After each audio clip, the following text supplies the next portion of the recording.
Hi అండి, healthy recipe చేస్తున్నాను. Cookies అని బిస్కెట్ లాగానే ఉంటుంది, సేమ్ చూసానికి తినడానికి కూడా సేమ్ బిస్కెట్ ఉన్నట్టు ఉంటుంది. ముందుగా నేను ఖజూరం తీసుకున్నా. దీనికి మనం మెయిన్ ఇంగ్రీడియంట్స్ వచ్చి ఖజూరం తీసుకున్నాను. ఎందుకంటే దీనిలో షుగర్ కానీ బెల్లం కానీ తీపి కోసం ఏం వెయ్యను, ఈ ఖజూరంలోనే చేస్తాను. ఖజూరం మాత్రం కొద్దిగా ఎక్కువ తీసుకోవాలి. ఆ తర్వాత ఇది మిక్సీ పట్టుకోవాలి. ఫైన్ పేస్ట్ లాగా చేయకుండా కొద్దిగా బరగగా ముక్కలుగా ఉన్నట్టు చూసుకోండి. మరి అంత ఫైన్ పేస్ట్ లాగా రాకూడదు. ఆ తర్వాత హాఫ్ కప్పు వచ్చి రవ్వ తీసుకున్నాను.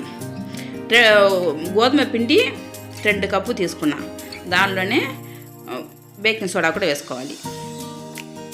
బేకింగ్ పౌడర్ అంటే బేకింగ్ సోడా కాదు, బేకింగ్ పౌడర్ వేసుకొని ఇలాచీ కూడా వేసుకోవాలి.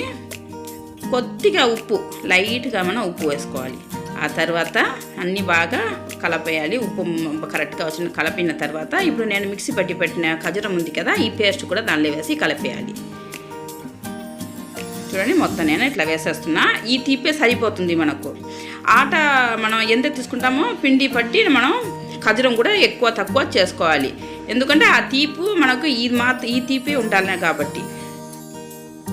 ఖజూరం ఎక్కువ తీసుకుంటే కొద్దిగా తీయగా బాగుంటుంది, లేదంటే కొద్దిగా సప్పగా ఉంటుంది. దానిలో అన్ని కలిపేసిన తర్వాత పిండి మొత్తం నేను కలిపేసినాం కదా, ఆ తర్వాత కొద్దిగా పాలు వేసి ముద్దలాగా కలుపుకోవాలి. గట్టి పిండి ఉండాలని, నీళ్ళుగా ఉంటే మనం కట్ చేసుకోవాలి కదా, మళ్ళీ రాదు. గట్టి పిండిగానే ఉండాలి. ఒక ఆరు గంట అట్లా మనం పక్కనే పెట్టేసేయాలి. ఎందుకంటే కొద్దిగా నానాలి. రవ్వ వేసినాను కాబట్టి అది కాసేపు నానబెట్టాలి. కొద్దిసేపు పక్కన పెడితే బాగా పిండి బాగా నాని సూపర్గా వస్తుంది. ఇట్లా నేను 2 ముద్దలా నేను చేసేసిన. ఇది మనం చపాతీ లాగానే మనం రుద్దాలన్నమాట. ఇది బాగా చపాతీ ఎట్లా మనం కట్టతో మనం రుద్దుతామో సేమ్ అట్లే ఇది కూడా రుద్దుకోవాలి. చూడండి, ఈ విధంగా వచ్చేయాలి. డబ్బా షేప్లో కానీ, రౌండ్ షేప్లో కానీ, బిస్కెట్ షేప్లో మన ఇష్టం, అది ఎట్లయినా మనం కట్ చేసుకోవచ్చు. ఈ విధంగా చేసుకోవాలి. పిండి మాత్రం కొద్దిగా లావుగానే ఉండాలి, మందంగా ఉన్నట్టు చూసుకోవాలి. చూడండి, ఇంత మందమైన ఉండాలి. మరి అంత చపాతీలాగా పతలాగా చేయకూడదు. నేను ఇట్లా కట్ చేసేస్తున్నాను. చూడండి, ఈ విధంగా కట్ చేసుకొని మళ్ళీ అది ముక్కలుగా మన చిన్న ముక్కలుగా కట్ చేసుకోవాలి. నేను మాత్రం కొద్దిగా డైమండ్ షేప్లో కట్ చేస్తున్నా. ఇది రౌండ్గా చేసుకోవచ్చు, లేదా డబ్బా షేప్లో చేసుకోవచ్చు, ఎట్లయినా మన ఇష్టం. ఇది చూడండి, ఇట్లా కట్ చేసుకోవాలి బాగా.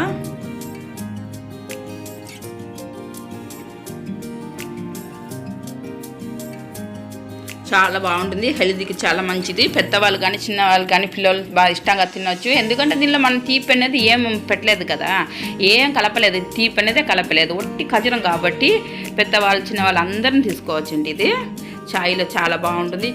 సాయంత్రం పూట పిల్లలకి ఇచ్చేదానికి కూడా సూపర్గా ఉంటుంది. తప్పకుండా చేసి చూడండి మీరు కూడా, చాలా బాగుంటుంది. మళ్ళీ డీప్ ఫ్రై చేసుకోవాలండి. నేను ఆయిల్ వేడి అయింది, సన్న మంటలోనే పెట్టుకోవాలి. ఆయిల్ మరీ అంత మరిగనియకుండా ఎక్కువ హీట్ అయిందనుకోండి, పైన కలర్ మారిపోతుంది. అందుకనేసి చూసి మనం జాగ్రత్తగా కొద్దిగా లైట్ వేడిగా ఉన్నప్పుడే వేసి బాగా ఫ్రై చేసుకోవాలి. ఇట్లా గోల్డెన్ కలర్ వచ్చిన దాకా ఫ్రై చేసుకోవాలి. చూసారా, ఈ విధంగా ఉండాలన్నమాట. మంచిగా వచ్చింది కదా, ఈ కలర్ కూడా సరిపోతుంది. బాగా క్రిస్పీగా బాగుంటుందండి, తినడానికి కూడా చాలా సూపర్గా ఉంటుంది. చూడండి ఎంత బాగా వచ్చిందనేసి. అయిపోయింది. నేను అన్నీ చేసేసినా కదా, ఇప్పుడు ఒక ప్లేట్లో తీసుకుంటున్నాను. చూడండి, ఈ విధంగా వస్తుంది అన్నమాట. చాలా బాగుండింది. నేను కూడా తిని చూసి నేను చెప్తున్నాను, సూపర్గా వచ్చిందండి, చాలా బాగుండింది. వీడియో నచ్చితే లైక్ చేయండి, ఛానల్ ఫాలో చేయండి. మళ్ళీ ఇంకొక కొత్త రెసిపీతో మీ ముందు ఉంటాను.